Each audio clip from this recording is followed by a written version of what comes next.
Le site ISN-Breizh, ce sont plus de 60 activités d'initiation à la programmation qui s'adressent au public des 10-14 ans avec le langage Scratch, mais également au public des 15-16 ans avec des langages comme Snap,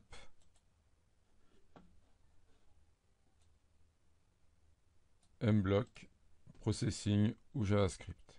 De nombreux sites comme par exemple Loki Games proposent des défis très guidés et très formatés.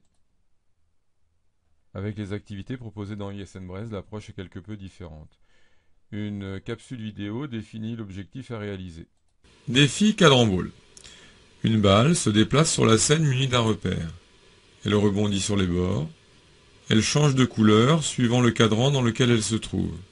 Associées à ce défi sont proposées des capsules vidéo permettant de présenter de nouvelles briques de base algorithmiques. La position des lutins sur la scène peut être définie par des coordonnées. En effet, la scène de Scratch dispose d'un repère. Il est possible de charger l'image XY Grid de la librairie des arrière-plans de Scratch pour visualiser ce repère. La présentation de ces briques de base se fait hors contexte, c'est-à-dire que l'utilisation présentée dans la capsule n'a pas de rapport direct avec le défi à relever.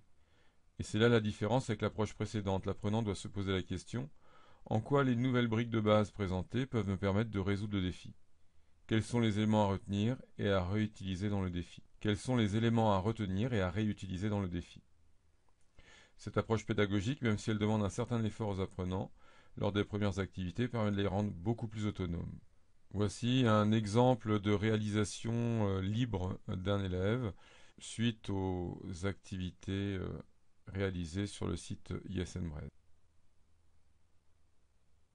Cette activité a d'ailleurs été reprise et incluse dans les activités proposées aux élèves. Le site ISN-Breizh, ce sont également des activités autour de la création numérique pour permettre de mieux comprendre le monde qui nous entoure. Activités toujours proposées pour la plupart sous forme de capsules vidéo. Création de pages web avec le langage HTML et CSS, la vidéo du défi et donc des documents d'accompagnement dans lesquels nous allons trouver des capsules vidéo. Initiation aux bases de données, à l'impression 3D, programmation de cartes Arduino, réalisation de sondages, réalisation d'un enregistrement audio et modification de cet enregistrement, animation 3D, création de scènes 3D, stop motion, programmation de robots Lego. Sous licence Creative Commons pour permettre au plus grand nombre de découvrir la programmation, les activités numériques et comprendre ce monde qui nous entoure.